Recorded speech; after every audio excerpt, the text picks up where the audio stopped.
ৰাতিপুৱাটো আৰম্ভ হয় এগিলাচ গৰম পানীৰে, সেইকাৰণে এগিলাচ গৰম পানী লৈ লৈছোঁ আৰু গৰম পানী এগিলাচটো খাই লওঁ।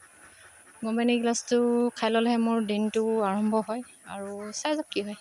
তো আজি বিশ্বকৰ্মা দেৱৰ পূজা, সেইকাৰণে আজি ভিডিঅ'টো ৰাতিপুৱাৰ পৰা আৰম্ভ কৰিছোঁ আৰু মোৰ ৰাতিপুৱাটো সদায় এগিলাচ গৰম পানী আৰম্ভ হয় আৰু বৰ বিশেষ নহয় আৰু এনেই ঘৰতে নিয়মটো কৰা হ'ব বেটীহঁত উঠিলে, কিন্তু মানুহজন এতিয়ালৈকে উঠা নাই। যিহেতু সিয়ে পূজা কৰিব লাগিব, সেইকাৰণে অলপ টাইম ৰখিব লাগিব চাগে, তাৰপৰা আৰম্ভ কৰিম আৰু আজি পূজা বুলি আমাৰ বাচন্তি কেইখনত ধূপ এডাল জ্বলাই দিছোঁ, ধুই পখালি ধুনীয়াকৈ। প্ৰসাদৰ শৰাইখন মোকে সজাবলৈ ক'লে, সেইকাৰণে মই সজাই দিছোঁ আৰু এনেই থুলমূলকৈ নিয়মটো কৰিছোঁ আৰু মানুহজনৰ পিছফালে বেলেগ কামত ব্যস্ত হৈ আছে আৰু নিয়মটো পালিলোঁ আৰু যি কি নহওক। সৰু সুৰাকৈ হ'লেও বিশ্বকৰ্মা পূজাৰ আজি নিয়মটো পালন কৰিলোঁ। যিহেতু প্ৰতি বছৰে কন্যা সংক্ৰান্তিৰ দিনা আমি সকলোৱে বিশ্বকৰ্মা পূজা পালন কৰোঁ আৰু আজি যিহেতু তেখেতৰ জন্মদিন আৰু আমি সকলোৱে তেখেতক পৃথিৱীৰ প্ৰথম ইঞ্জিনিয়াৰ হিচাপে ভাবোঁ, সেইকাৰণে তেওঁৰ জন্মদিনটো আজি আমি সকলোৱে পালন কৰোঁ আৰু তেওঁৰ ওচৰত প্ৰাৰ্থনা জনাইছোঁ যাতে তেওঁ আমাৰ সকলোকে ভালে কুশলে ৰাখে।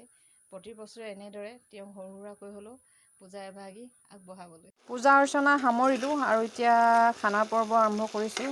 ইয়াত মই ব্ৰইলাৰ আৰু আলু ভাজিছোঁ আৰু মানুহজন ওলাই গৈছে গাহৰি আনিবলৈ। যিহেতু মই গাহৰি নাখাওঁ, গাহৰি খালে মোৰ এলাৰ্জি হয়, সেইকাৰণে এইখিনি অকল মোৰ কাৰণে আৰু বেটী আৰু দেউতাকে গাহৰি খাব।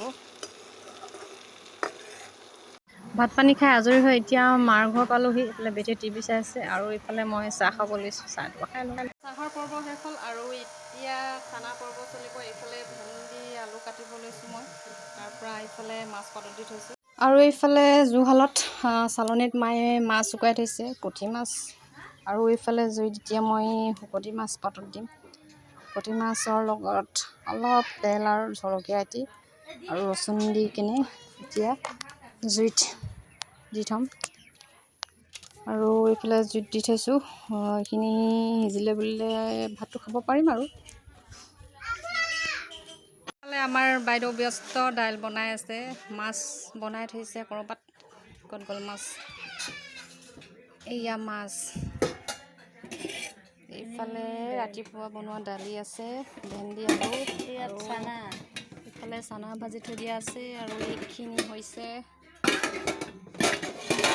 ভাত। এতিয়া দাইল বনিলে হৈ যাব আৰু এইফালে দেউতাই দিদিহঁতৰ লগত পাত ছিঙাত ব্যস্ত হৈ আছে।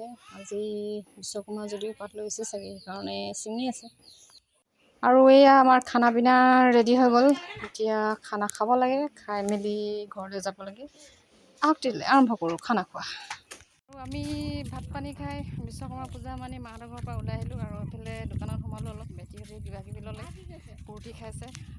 এতিয়া ঘৰলৈ গৈ থাকোঁ আৰু আমি আহি ঘৰ পাইছোঁহি আৰু অলপ আছে আৰু মই এইফালে দোকানৰ পৰা চপ্পল এযোৰ ল'লোঁ আৰু আজি ভাল খবৰ এটা আছে। আজি আমাৰ ডাঙৰ বাইদেউ আৰু ডাঙৰ দাদাৰ ল'ৰা সন্তান এটি আছে আৰু আহি এতিয়া ঘৰ পালোহি আৰু আজিৰ ভিডিঅ'টো ইমানতে সামৰণি মাৰিছোঁ।